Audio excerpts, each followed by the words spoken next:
রাউজানে যুবদল নেতাদের ঘরে গিয়ে দলীয় নেতাকর্মীদের সঙ্গে শুভেচ্ছা বিনিময় করেছেন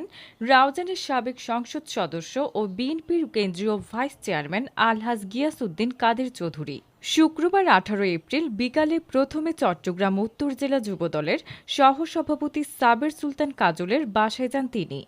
এরপর যুবদল নেতা সালাউদ্দিন, যুবদল নেতা মোহাম্মদ শহীদ ও হেলালের ঘরে যান গিয়াসউদ্দিন কাদের চৌধুরী। এ সময় উপস্থিত ছিলেন উত্তর জেলা বিএনপির সদস্য আলহাজ আবু জাফর চৌধুরী, সাবেক ইউপি চেয়ারম্যান, বিএনপি নেতা নুরুল হুদা চেয়ারম্যান, চট্টগ্রাম উত্তর জেলা যুবদলের সহসভাপতি সাবের সুলতান কাজল, পৌর বিএনপির সাবেক সাধারণ সম্পাদক সৈয়দ মোহাম্মদ মঞ্জুরুল হক, চট্টগ্রাম উত্তর জেলা যুবদলের যোগাযোগ বিষয়ক সম্পাদক ও রাউজান কলেজ ছাত্র দলের সাবেক সভাপতি সৈয়দ মোহাম্মদ তহিদুল আলম, উত্তর জেলা ছাত্র দলের সাবেক সিনিয়র যুগ্ম সম্পাদক রাসেল খান, আবু বক্কর সিদ্দিক, লিটন মহাজন, সাইফুদ্দিন রিবন, মোহাম্মদ রেওয়াজ, আরিফুল ইসলাম, শহীদুল হেলাল, মঞ্জু রাশেদ, মোহাম্মদ শাহনেয়াজ, সেকান্দার মিয়া, শাহ আলম, জাবির উদ্দিন জাবেদ, ফারুক হাফিজ সহ আরও অনেকেই।